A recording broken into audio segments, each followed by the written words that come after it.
वालेकुम। आज का हमारा टॉपिक है कि पर कैपिटा इनकम अप्रोचेस के कौन से डीमेरिट्स हैं। पहले हमने पढ़ा था कि पर कैपिटा इनकम का मतलब होता है कि नेशनल इनकम को जब हम पॉपुलेशन से डिवाइड करते हैं तो तब पर कैपिटा इनकम हासिल हो जाती है, और per capita income economic development को मेजर करने के लिए इस्तेमाल होती है। तो जब हम इस अप्रोच को इस्तेमाल करते हैं तो इसके कुछ डीमेरिट्स भी नज़र आए हैं। तो नंबर 1 पे क्या है, स्टैटिस्टिकल प्रॉब्लम। स्टैटिस्टिकल प्रॉब्लम का मतलब है कि इसकी कैलकुलेशन एक फुल एक्सपर्ट का काम है, जिसकी वजह से लोग जो है इसमें हमें लोगों की तादाद और नेशनल इनकम को देखना पड़ता है, और अगर इसमें कोई इशू आ जाए तो फिर पर कैपिटा इनकम सही मेजर नहीं होगी, तो इकोनॉमिक डेवलपमेंट की मेजरमेंट भी सही नहीं होगी। तो स्टैटिस्टिकल प्रॉब्लम एक प्रॉब्लम है। दूसरी इसमें खामी ये है कि इसमें क्वालिटी ऑफ लाइफ को इग्नोर कर दिया जाता है, यानी लोगों की क्वांटिटी को तो देखा जाता है, लोगों की क्वालिटी ऑफ लाइफ को इग्नोर कर दिया जाता है।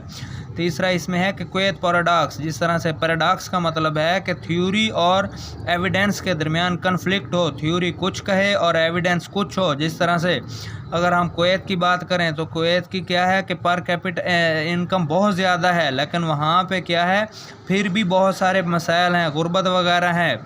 तो कुवैत पैराडॉक्स भी एक डीमेरिट्स बन गया पर कैपिटा इनकम का। मिलिट्री पावर, अगर हम क्या है फ़ौज के लिए लोगों की तादाद को बढ़ाएं तो तब पर कैपिटा इनकम ये कहती है कि लोगों की तादाद कम हो, नेशनल इनकम ज़्यादा हो, तो तब पर कैपिटा इनकम बढ़ेगी। और आगे क्या है कि अगर खुदा न खास्ता किसी मुल्क में नेचुरल डिसास्टर, कुदरती आफात, ज़लज़ला, सैलाब वगैरह आ जाते हैं जिस वजह से उसकी पॉपुलेशन कम हो जाती है, तो तब पर कैपिटा इनकम बढ़ जाएगी।